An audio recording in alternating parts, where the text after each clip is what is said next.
Revendication là, quelque chose sur provenance, quelque chose force ya makila. Na wata biso makila ko sopana ki na kuwa sikoi. Puissance ya makila ko sopana ki na kuwa. Ya monde na zo futa yo pri ya revendication. Yaba makila wana.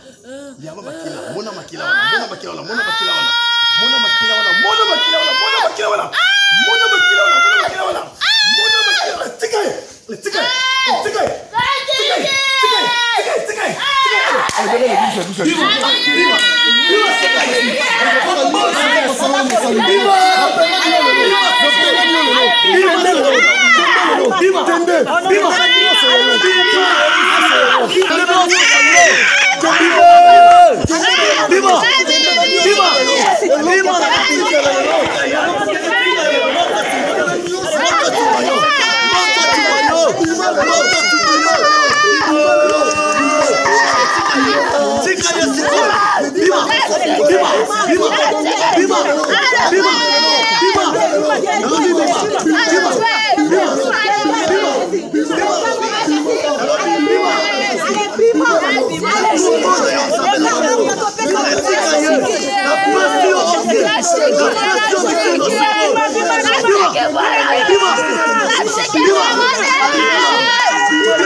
Les dieux d'Alias montent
otosa. Sela maloba na yo sikoyo. Sela maloba na yo pe nyonso ye ezonga na place akende. Kimi pe sela yo. Conscience que zonga kimi. Ah. Sela maloba na yo. Seigneur l'a déclaré par la foi au nom puissant de Jésus-Christ, les ressuscités des morts. Que esprit na ye ezonga na place. Nzambe azonga abosana ki abelaki. Nzambe azonga pe eloko ne loko ezonga na place na yango. Émeraude. Émeraude. Loboko latisi alliance. De la transmettre onction, puissance yango ya bonzambe. Pour restaurer, récupérer connaissance, récupérer conscience, récupérer intelligence, récupérer nyonso ya yo na kombo na Yesu Masiya. Ale lamuka na mayele bomoto. Lamuka na boyebi. Lamuka. Telema.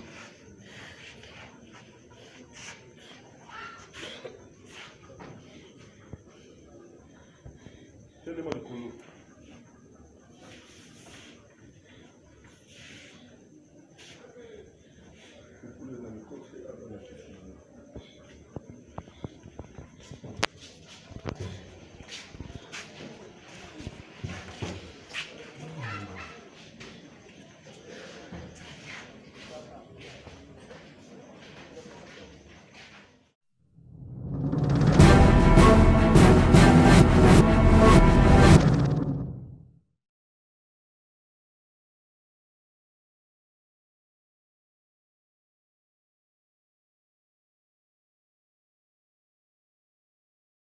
Balafé Béni de Dieu TV 100% Jésus-Christ.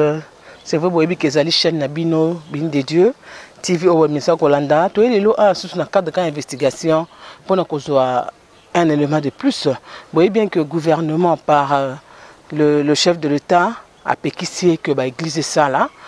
A kangi pona pandémie aux alliés à coronavirus aux ako zumo kilmobimba ba sengé que bandiminion so ba vanda banda ko ba culte salmaté mais seulement que hier na Béni de Dieu s'est passé quelque chose le pasteur aussi andimi à Tosi ko wana culte le vendredi a quitté puisque à Tosi ko wana alors mais le bi s'est passé un cas na Butu ba lié une jeune fille de 12 ans à Pékin Chris Nandako. Et le pasteur était devant un embarras de choix parce que le pasteur, bien qu'il va kangi l'église, mais lui il est à l'église, il est en train de prier pour les âmes en tant qu'évangéliste. À sa protection, il y a Amanzambe. Moi, il y a une jeune fille qui crise, il y a pasteur Assambeli pour moi. Mais après Kaka, il y a beaucoup de choses qui sont dites. C'est ma pasteur, il y a la pasteur. Que pasteur, comment c'est pasteur à tous, il y a l'état à sali culte, à Sambeli Libatou, il y a Béni de Dieu qui veut le numéro 3, voisin, tout là, que le pasteur, que sali solo bongo.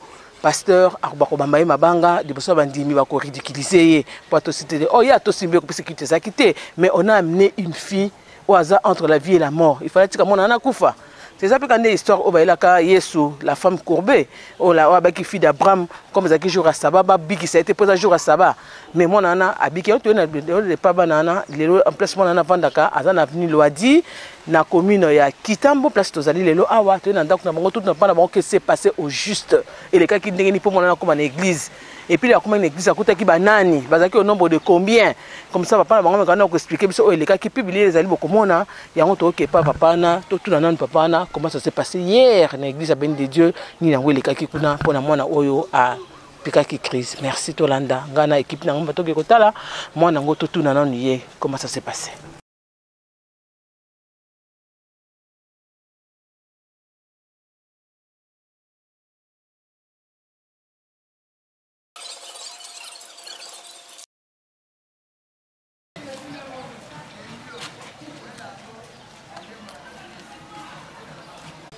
Dès que les Camerounais qui sont venus Loadi à Kitambo, alors tu es sur place. Tu as papa qui a moi il y a 12 ans dans l'église, tu as l'église, tu as papa il va nous dire qui il est et puis qui il est pour l'enfant qui est dans une église. Bonjour papa. Bonjour journaliste. Merci papa. Papa tu es à Loadi. Bah na soki mwana moko ba yaki na lobi na beni de Dieu ba kimne mbangu une fillette là de 12 ans to to ba yom to yaki nae et puis ozanani kombo na ona pozanani pona mwana wana. Comme on a papa Baudouin Tchassa, la famille na Loadi 60, mwana wana zali koko na ngai mwana ya mwana nga Miki. Ebandaki ndeni. Ebandaki na fandaki na ndako na pokwa, ifaina ke na église pona kozwa ba instruction papa pasteur ba ya kopesa biso pona kauto na mwana mikro na mboka. Metango na fandi nazo kaka motema kilo. L'état na moi retard wana na moni nani mwana moko ya mwasi aye na koko na nga wana azoloba te miso kokangama atotindika kaka boeti tokoti na ndako. Tala koti na ndako na fandi na kiti na bondeli mbala moko abandi kolela. Abandi kolela abandi kokangama agangi makasi o batu bamundo mona batu bazinga kozwa ya ko benga bela leki na ye François kotika ngate leki na nga ya kozwa nga nde na moni moyen te na bengi pa pasteur ibisinga ndo naza na église boya na ye nde na bimi na kozwa moto nani mama bayeres na nga pe aye akoti na ndako pe bandi kobondela mona aza kokangama kaka na ye totie na moto ti bakene na église nga nalandi bango na nsima.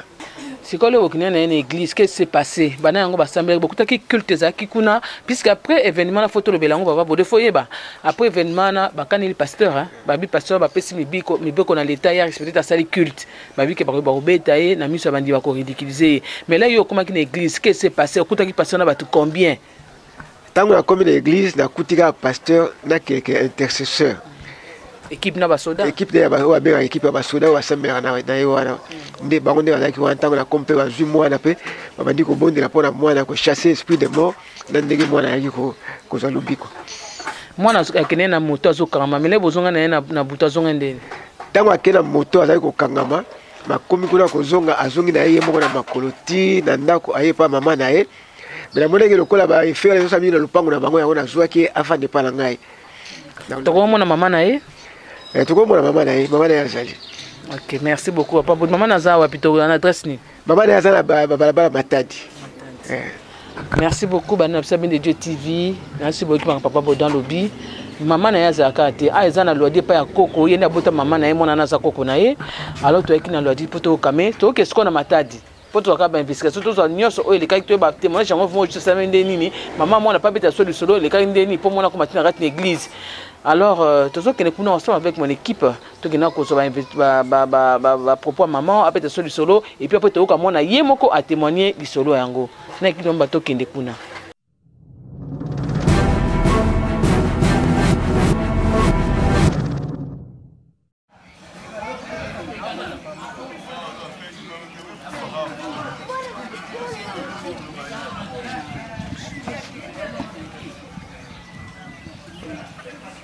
Bonjour maman. Bonjour maman journaliste. Maman toi tu na loi dit 60 pas papa Bordeaux a bien ça koko émeraude moi Mike Lobi na béni de Dieu bien qu'il y avait pas culte. Toi tu ba yo zanani maman na ye kombo nani? Nga maman na ye kombo na maman Miki. Na pas na venu Matadi na 52. Maman Miki eso so ile kaki ndenge nini ba mi mama mwana ba akangama ndeni. Nga nazaki te nazaki na musala mwana tikaki na lupango.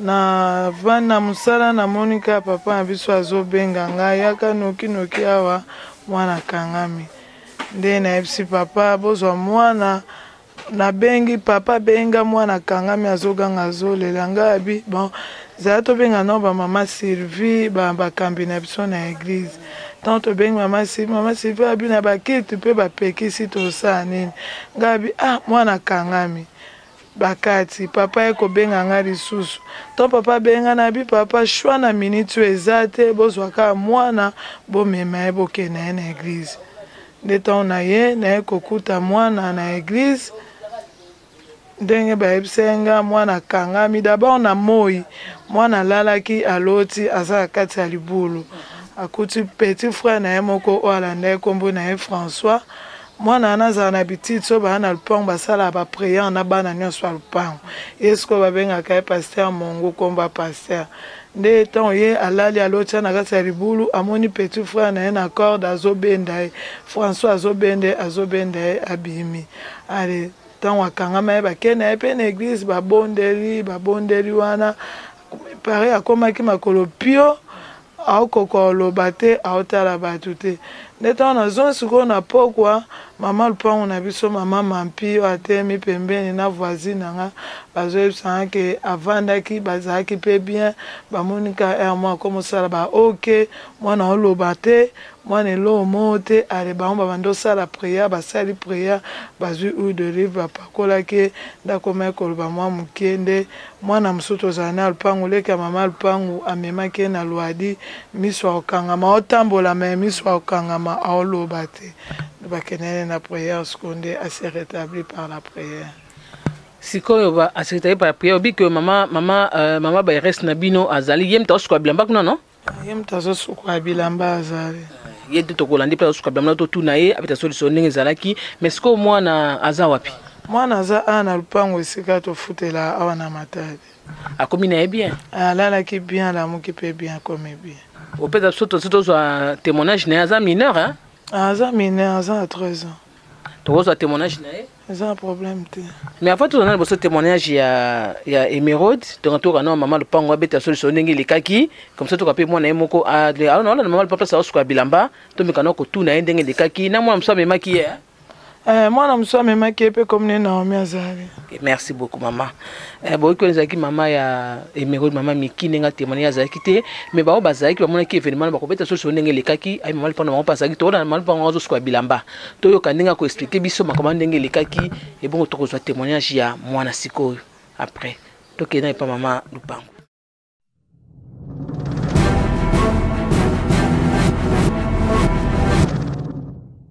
Banafusa Ben de Dieu TV na se bozola na ndenge déroulement ya témoignage ezoleka tobandaki pa koko ya Emeraude te pa mama na ye alobi ke ye azalaki te me mutu azalaki mama lupango na bango alors nakuti mama lupango osuka bilamba na ngana tuna ye ezalaki ndenge abeta so mpe lisolo mpo après tokoka mpe kozwa mwana oyo amemaki Emeraude epai ya koko na ye et puis après tozwa témoignage ya Emeraude ye moko bonjour maman. Bonjour maman na yango tala caméra babioni mama lupango awa kombo nani comment na mama mapi mama pi loyi bamemelaki biso Emeraude na église oyebi ke baéglise bakangi mpo na ndenge président lobi nayebi biso tozalaki mpe na culte te mais tomaka bamemi Emeraude mbangu mpo basambeli mpo akangama kelekani na ndeni bon ngai mpe nazalaki awa eplace na vandi namoni koko na ngai ya jeune fille Ginette nde abengaki nga abi mapi yaka otala Emeraude ndenge azosala nga napusanaki Emeraude avai na veranda na veranda oyo ya ndako na bango batelemi na koko na ngai nde natuni Emeraude nini azotia maboko ni kaka boye natuni so nini azoloba ta otiaka maboko boye azokunzama na beti bambata azoloba eloko te nde nsima nango leki na nga mwasi oyo bakamda na Emeraude ateka malewa ye ayebisi ngai ya mapi tosala priere tobandi kosala priere tosali priere ya déclaration tosambe tomoni siko afungoli miso leki na nga Hortense azwi huile d'olive aye nango topakole tokontinue siko kobela siko makila ye ntango tobeli totuni nini alobi na biso nazoyoka kuta makambo ozoloba na nga te nazoyoka na mosika nde tobengaki Naomi aye azwaki ye akitaki ne pa koko ne mpo bakende na église Naomi namoni mutakende ne pa koko na ye Naomi mutakende ne pa koko na ye tokomona ndenge bakendeki na Naomi alobi kuna mpe asalaki mwa baévénement moko boye Naomi nde akoki koexplike bino Naomi aza pi totuna mpe soki aza pi nayebi te Naomi aka namoni azoteka mapa tokoki kolanda ye autozwa mapa bonjour Naomi. Bonjour. bayebi Naomi oyo mtomemaki Emeraude epai ya koko na ye maabeya na papa Baudouin nga mmemaki sikoyo na nzela bozala kokende ezali ndeni na nzela tanto bandi okende azalaki miso okangama na opose baquestion mais aorépondre te aotalanga mpe te yango atalingi yango azwi miso akangi nde alingi mpo alela nayebisi kolela te oforce tokóma tie pa maabeya nde tanto toyokóma kuna tokɔta na porte eke akwei ntango akwei na akangi ye nde abandi siko koganga azolelaki na omona bato baza 4 personnes balati bilamba noir baoyo ozwanga tobandi oprie na mama moko aza na lopango na bango wana tobandi oprie babodo akiaki ozwa moto azolela moto asauvenga ezaka aleki na nga François na ya gradi François loboko na nga yango ya kobenda ngai azolela mpo tobandi oprie ntango babodo ye na moto nde batombolaki ye batie na moto epi baki église. mais leo babi ke azongi aza na ndako omoni ye oui namoni ye omoni ye na etani aza na etani normal kandi azala bosoli na ye nasoli na ye Merci. Donc peut-être on a payé Mérode. Et là on est les cas qui lobby, na c'est qui va témoignage au batazaki numéro depuis lobby na kati na lupango ba raconter biso. Tout le monde a payé moi tout ça peut témoignage à moi na pour mon collègue le Kabozande avec mon équipe tout le monde a Émeraude. Bessa sona ko no mobimba comment on a. Bon, moi je m'appelle Émeraude Ditaka Yamatondo. Raconte-nous d'abord, on nous a dit que hier on t'a amené à l'église, tu étais à moitié morte. Raconte-nous comment ça s'est passé. C'était hier pendant la journée, j'ai terminé à faire mes ménages. J'étais en train de préparer, j'ai aussi terminé. J'ai regardé la télé. Soudainement, j'ai la tête qui était en train de me tourner. Je suis sortie, j'avais vu une sœur là qui habite juste au coin de nous. Attends d'abord, la tête tournait comment? Bon, je ne sais pas. Ça faisait mal ou bien ça tournait comme... Ça ne faisait pas mal, ça fait comme si la vertu, je voyais le monde en envers. J'ai dit à la sœur là qui était à côté de nous, j'ai dit Ginette, je ne me sens pas très bien, j'ai la tête qui tourne. Elle m'a dit mets-toi. Elle est venue près de moi, elle m'a touché, elle a appelé notre bailleur là, elle est venue. Elle a appelé aussi, il y avait une maman là-bas qui était en train de préparer, elle a appelé. Et tous sont venus, commencent à intercéder jusqu'à la maman, elle est rentrée chez elle. Elle a pris l'huile d'olive, elle m'a mis sur le front, elle commence à prier et tous. Là tu voyais? Là, je voyais, mais je n'attendais même pas ce qu'ils étaient en train de dire. On me parlait, je ne répondais pas, je ne me souvenais de rien. Et puis, la baillère a demandé à sa petite sœur de me laisser à Loadi là-bas. Je suis descendue. Je ne parlais même pas. Quand je suis arrivée à Loadi, je suis assise. Directement, les larmes commencent à sortir soi-même. Comme les larmes commencent à sortir directement, je commence à agir. Je voyais 4 personnes qui étaient devant moi habillées avec les habits rouges-noirs, qui essayaient de me prendre pour aller avec moi. Comme pendant la journée, j'étais un peu dormie, j'ai rêvé que mon petit frère, moi j'étais sur un trou comme ça, mon petit frère a lancé pour moi une fille là, qui commence à me tirer, je suis sortie. Et puis comme le soir là, c'était agir, je commence à agir pas vraiment très bien. Et puis quand je voyais 4 personnes qui venaient vers moi, 2 filles, 2 garçons, je commence à crier les noms de mon petit frère, je commence à crier. Comment il s'appelle? Mon petit frère s'appelle François, notre dernier. Je commence à crier son nom. Je vois vraiment les gens là qui venaient tout près de moi, habillés en rouge noir, qui étaient essayés de me prendre pour aller avec moi. Je criais d'un petit frère, François, ne me laisse pas, au secours, au secours, au secours. J'ai vraiment crié, j'ai pleuré. Les gens là sont arrivés près de moi, ils m'ont donné la main, qu'ils puissent me prendre pour aller avec moi. Et ils me disaient, aujourd'hui c'est ton dernier jour de vivre. Tu ne vivras plus, c'est ton dernier jour que tu vois les gens aujourd'hui. J'attendais même pas les gens de voir qui étaient en train de m'appeler. Je n'attendais même pas, donc c'est déjà devenu très loin, mes pensées déjà devenu très loin. Et puis quand je suis dormie là, directement, je suis réveillée, directement je suis venue à l'église. Et puis comme nous sommes partis à l'église, on commence à prier pour moi. J'ai vu un esprit qui est entré sur moi. Il était en train de me dire, il a encore répété la même chose. Il m'a encore dit, aujourd'hui c'est ton dernier jour de voir le monde. Directement je commence à crier, non, non, je ne vais pas mourir. Je commence à crier directement, il commence à me dire, comme notre pasteur il est venu, il a commencé à intercéder pour moi avec les gens qui étaient là et tous ont commencé à prier. Directement, j'ai vu quelqu'un sortir de mon corps. Il commence à dire, je l'ai, je ne vais plus combattre. Il avait dit d'abord, avant de sortir, il avait d'abord dit, toi tu as la chance de survivre encore à nouveau. Et profite avec cette chance-là parce que c'était les derniers jours que tu puisses mourir. Mais tu as la chance parce que ton pasteur est venu pour te sauver. Donc tu dois profiter pour ta chance. Directement, il est sorti soudainement de mon corps. Et puis je me suis sentie à l'aise, comme s'il y avait quelque chose qui était entré sur moi, c'est sorti. Donc je me sentais mal partout, à la hanche, mal à la tête, au cou. Je me sentais tout ça, comme on a prié pour moi, c'est sorti, c'est dégagé, c'est parti pour du bon. Donc je prie encore Dieu de ne plus revenir. C'est ça ce qui était passé. Et tu as dit que tu te sens bien, tu peux te lever, tu peux courir. Oui, je peux courir. Alors on peut se lever pour montrer que tu te sens bien. Tu peux sauter un peu. Je crois que vous avez vu, elle est vraiment en forme. Elle a raconté, c'est grâce au Dieu de l'évangéliste Ernest Mongo. Ok. On vous a toujours dit que le Dieu de l'évangéliste Ernest Mongo, c'est un Dieu de tic-au-tac, au meki, aux huit. Vous qui avez des problèmes, qui surpassent, tu as vu qu'à un moment où l'église l'église bakangi biso l'église pona mibeko pesamaki mais bakangi biso nzambe te bakangi biso pe numéro ya pasteur te moi pasteur on est na C vous qui avez des problèmes bo benga na numéro wana le Dieu d'Ernest Mungu est toujours là pour délivrer des cas difficiles et pas contre n'importe cas difficiles les rater. Le pasteur par la grâce de Dieu va commencer à passer chaque fois na télé na biso YouTube aux abonnés, abonnez-vous massivement, dites aux autres de s'abonner aussi. Vous bakangi ba église mais bakangi YouTube te bakangi pe prière te. Le numéro de pasteur est ouvert, bon numéro neza na C on a bas de l'écran. Bo benga ye page Facebook neza ouverte, WhatsApp neza ouvert, bo benga ye si vous avez des problèmes, il est là toujours prêt pour commencer à vous aider dans la prière et son Dieu va accomplir des miracles dans vos vies. Abonnez-vous massivement comme je l'ai dit et on se voit prochainement à notre nouveau numéro. Bye bye.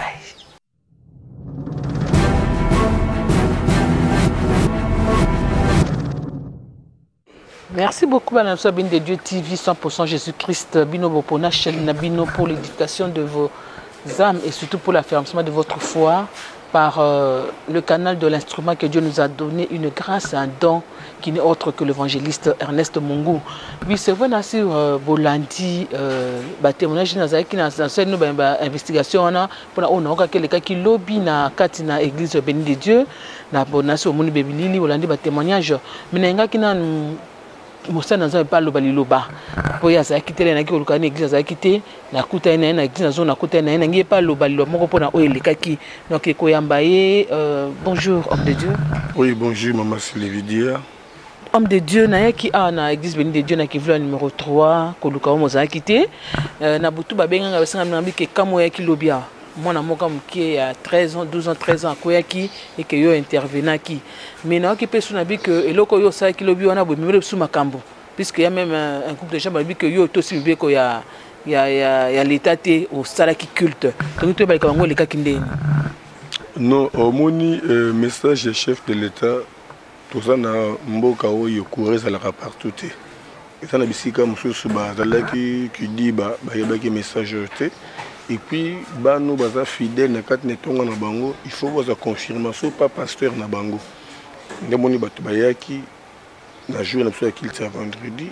Nous allons côté na bureau, na boye tout bâti bakiti, na baneko yamba 6 personnes, 10 personnes de bazoya. Na pesi message na conseil na zongi si bango, na pesi message conseil na zongi si bango. Et subitement, na moni baye na fille moko il y a 12 ans, 13 ans, a piqué crise. On a piqué crise, la soda, le combat qui libanda, abani malamo ko bonde la pona ye manifestation tout ce que nazala ki na yoki nzamba bisinga que non baza déjà ko boto la molini bazo kini de na yoki mbangu pona ko intervenir to na bimika mbala moko il faut ko racher molimo na ye déclaration ba prière nengo senga faut ko ganga kaka donc to gangi ti sili to arracher pe molimo na ye nyoso pe zongi normal. Tant que tu es ici, mon papa moko aye kozongela nga ona na kutia na groupe ya bato moko na coin bazolo bakeno otosi mibeko ya chef de l'état te osali kilte bayoki yo bakokanga yo bazokanela yo bakobeto na miso bandimi tout ça bon. Je n'ai pas compris, ce n'était pas un kilte, c'était une intervention pour nous sauver molimo ya mutu. Bon, je crois qu'il y a un problème comme l'anglais. Mais ça peut être un peu comme il a payé soin. Jour à Saba, une dame qui avait les dos courbés, ou avec une fille d'Abraham. Mais quand on peut être solution, il est capable de pour Naïs. Non, pour Naïs, au moni na tangu na bango, ezaki na mukolo banro benga mukolo ya Saba, que misale ko sale maté tout ça. Alors misale ko sale maté, mais yeso moni que amo ko ezaki na problème, ou esengeli azwa solution. Que non, Mikolo ya Saba, ça n'a rien à voir par rapport à sauver âme ya mutu. Yango sala ki service wana. Alors ba frère za balinga ba tele mele pona likambo wana. C'est la même chose. Tout le que le coronavirus alingi aboma. Sikoyo oyo wana pe bangi ba boma iti. To sali ka musala moko ya ko sauver ba âme. Mais le rôle déjà toujours lingamate na batu ya molili. Nde bazoluka nzela ya kokotela balingaki ba profiter. Délivrance semaine à 6 personnes, je crois 6 personnes habitées, mais au asali kilte, ça n'était pas un kilte. Donc dans nzela ni odia bazoluka pour akotela mais nzambe akosauver biso ndenge alobi na 2 Pierre chapitre 2 verset 9. Le toi kana sama kona nzambe. Mais évangéliste, l'heure est vraiment grave, surtout pour la béni de Dieu. Au bas mesana, to baka béni de Dieu TV, mais béni de Dieu paix à l'église Nabiso na Kinshasa, bango ba mesana prière. L'église de Dieu c'est la prière des abilés na bango. Maintenant la résolution au bazui, au décision au bazui. Programme ni nango salut bien stratégie, c'est pour que ban na zabatika kana kat na présence ensemble. Oui, prière, bah, ici, mais le téléphone est toujours ouvert, toujours prier pour Nabatou. De deux, bah, jour, il y a prière, tout est bah, air, moko, oyo, membre, nous, soit bien dédié pour ton message de Namakambouana. Le membre, nous, soit bien dédié à dire que lundi, na RTL, bisous, nous, on a prière. Mercredi, na RTL, vendredi, dimanche, et ça, air, on a côté, les mapona, bonde, la pona, bah, amen, nous, soit en et le 31 mars, pour la bissoba na bien de Dieu, tu as 1 heure de temps à prière et ça les 23h30 et 0h30. Donc il y a un programme autopécie. Mais l'équipe de soldats toujours là chaque jour na butu pour nous contrôle ya église, peut contrôle ya milimo nyonso ya Nzambe. Donc je crois que tu peux perdre à mon côté pour te nyonso ya na c'est le contrôle na Nzambe. Pour la bande de biso il y a bien des TV au niveau international. Nous devons profiter de la vie du Oyo. Nous avons bango pe mingi misali te bana bandako pour accélérer ce qu'on émission pour baser toujours n'attend ya kolanda biso yango to senga bandeko bo sala ke bo se faire abonner na chaîne biso BNDD TV 100% Jésus-Christ. Boka bo la chaîne biso bandeko ba famille ba relation partout dans le monde entier ba s'abonner parce que makambo ya malamu ezali. Oui, Makamala Mouizali, nous savons que le Dieu de Ernest Mongou, l'évangéliste international, c'est un Dieu de Tikotak. Yekutu Aishwarana na Likamute, quel que soit ton problème, et pas Nzambe Ernest Mongou Zanango na effet mon côté. Mais dadi tongi to kabwana, na yebite ceux qui le mora souke zalou bien on a tunité soko yoko bakisa. L'ilobezate de délivrance Nzambe ende muto sala la délivrance, tout ça ka banzela moko o Nzamba disposer pour ya leka asala musana ezaka par na biso ete ezaka par Nzambe. Likamka to koloba likambo ya coronavirus, je crois sina te yango que nyonso ekomami na Bible ezana batana nango oyo esaccomplissaka. Jésus-Christ Bible komama je crois 400-500 ans avant Abotama. Mais quand on a l'église, attendant na Psaume chapitre 61, l'Esprit de l'Éternel sur moi, c'était son message. Donc, quand on pose un message, bisope na monde, verset biblique, on a un ezokoka. Ce que tu as na Exode chapitre 19, à partir du 10e verset, tout le monde a dit Moïse, quitta dans les bottes d'Israël, premier jour, Théa Bango, repentance, Babongo la mitema na bango. Deuxième jour, repentance, Babongo la mitema na bango. Troisième jour, Ngai Moko Nzambe Nakokita. Tant tu es ce qu'on a Nouveau Testament, tu es comme on en a 2 Pierre chapitre 3 verset 8. À Dieu un jour est égal à 1000 ans et les 1000 sont comme un jour. De révélation, il y a Exode, il y a 2 Pierre, tu comprends que tout ça c'est quoi le deuxième jour. Le col ensemble bi à quoi le 3e jour. Mais Bible dit qu'avant Aya, il y aura des temps difficiles, des tribulations. Parce que Jésus a été dans Jean chapitre 16, verset 32 à 33. Le moment où c'est difficile, tribulation et kokota, mais to bangate et ça longa ki mokeli. To kote na tango. Donc tout comme la tribulation pour dire que coronavirus c'est le virus qui est dans le monde à molili, que ça panique, que désorienté foi chrétienne. Et nous sommes dia bazoluka azo monopole du monde entier. Bazoluka babimisa gouvernement mondial parce que mot d'ordre est likolo et kitati mokili mobimba. Et ce qui solution wana e uti likolo pour ekita mokili mobimba. Et uti na satanisme na satanisme. Donc pour dire que biso tout comme na ligne wana. Donc ezam moment ba chrétien ba fungola misu na bango ba kota na bozindo et ba yeba ko se repentir ba o bata lokolo moko libanda moko na kati pe to yeba ko panza évangile en fait que bato ba yambi Jésus-Christ c'était seul le moment. Pour te dire besoin multiplier ba stratégie na ye. Donc ça na pour ça bande ko ba comprendre ba kota na kati na bozindo to ko bika na kaka na loba na nzambe ba proteste to ko sala na bien mais la Bible déclare ce qui nzamba batalité o ya ko batela akosala musala ya pamba ndena lobi mukanda Il y a 2 Pierre chapitre 2 verset 9 nous avons lobby azawana pona kubattre là-bas oyo bazali kotambola katikati na bosembo akolivre oyo baotambola na injustice nde bakokota na kati na jugement et biso force na biso eza kati na parole yango moni psaume 91 epesi biso privilège celui qui demeure sous l'arbre du Très-Haut repose à l'ombre du Tout-Puissant babi bacontagio nyonso bapeste nyonso maladie nyonso ekofrappe ekozwa biso te donc tout s'accrocher plus na parole. Et c'est le moment de réflexion, afin que les gens qui sont en c'est le moment vraiment de unité, force et zala. Pour que les